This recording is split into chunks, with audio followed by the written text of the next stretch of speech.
Back now at 8:08 with more on Nadya Suleman, the California woman who gave birth to octuplets last week. She left the hospital on Thursday, and shortly after that, she spoke exclusively with Ann Curry.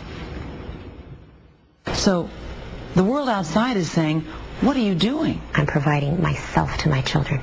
I'm loving them unconditionally, accepting them unconditionally. Everything I do, I'll stop my life for them and be present with them and hold them and be with them. And how many parents do that? I'm sure there are many that do, but many don't. And that's unfortunate. And that is selfish. Here to provide a little perspective on life going forward for Nadya Suleman and her 14 children, our psychiatrist and Today contributor Gail Saltz and NBC's chief medical editor Dr. Nancy Snyderman. Ladies, good morning to both of you. Hi, Matt. Just general thoughts and based on what we've seen already this morning?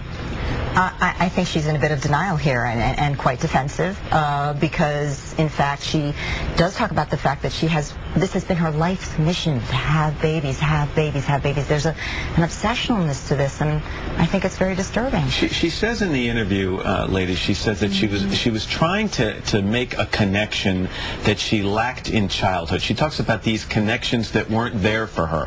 What do you interpret that to mean? Well, I think when you don't have a connection in childhood, you go see a therapist. You don't have 14 babies. So at some point, she either didn't tell the truth to the doctors who were doing the intake evaluation to look at who she is in her life, or someone dropped the ball, because you don't have babies to find yourself. You have babies because you want to parent, and that's a very different part of the equation. Well, but it's not. It's happened before. I mean, this is not the first time we're hearing this. Maybe 14 is an outrageous number. But people do, unfortunately, sometimes have babies to fill up what feels like an incredibly empty place inside, to deal with depression, perhaps left over from childhood things that have been done. She says she tried to have children for 7 years, and then finally with this one fertility clinic or center, it worked, and I think the way she says it in the interview, so she just kept going. Let's take a listen. Did he explain to you the risks of a multiple birth? With all of them. Absolutely, with all of them. You didn't want just one or two embryos? Of course not. I wanted them all transferred. Those are my children. And that's what was available, and I used them. So I took a risk. It's a gamble. It always is. Matt, that risk is not only to mom, and uterus can rupture, she can die. There's a phenomenal risk to having 8 babies. 8 babies, by definition, cannot be born normal weight and robust.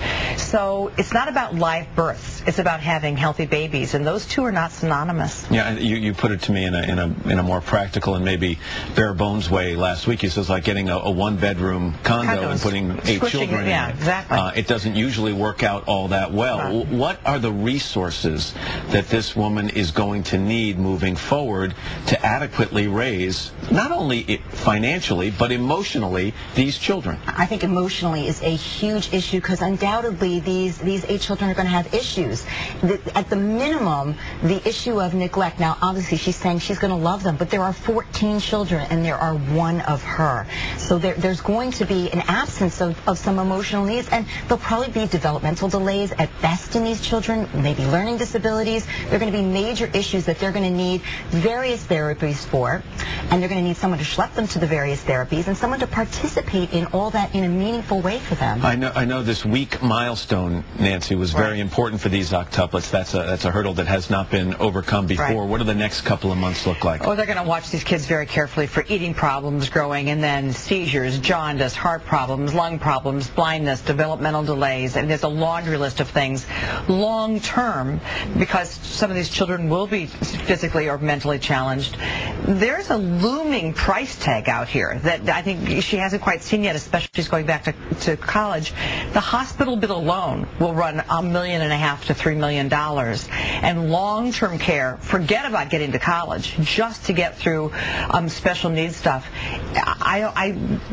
It's going to have to come from somewhere. That's either the taxpayers in California, or her family, or her church, or the hospital, but you can't do it alone. Let me ask you to do double duty here for me, Nancy, because we also got news this morning that Supreme Court Justice Ruth Bader Ginsburg has undergone surgery for pancreatic cancer. Generally, they say they cost caught this early, but what is the general outcome for a surgery like that? She's in an interesting situation. She had colon cancer in 1999 and was going in for a routine evaluation. I suspect they did a CT scan of some sort, found a 1 centimeter, that's less than half of an inch sized tumor, smack dab in the center of her pancreas. This may be like winning the lottery in cancer stuff, such that it's an incidental finding. She'll do better than the average. The bigger concern is when you find pancreatic tumors and they've grown large and there's nothing to do. That's very aggressive. The fact that she's going to have surgery and chemotherapy is absolutely on her side. All right, Nancy, thanks very much. Gail, thank you. I appreciate it very much. Getting back to the first subject, the octuplets, a reminder that Monday here on Today we'll have Nadya Suleman's full story and show you her 8 babies for the first time. Then on Tuesday, a special Dateline NBC at 10 p.m. Eastern, 9 Central Time. We'll hear from Nadya's 6 other children. Up next, 4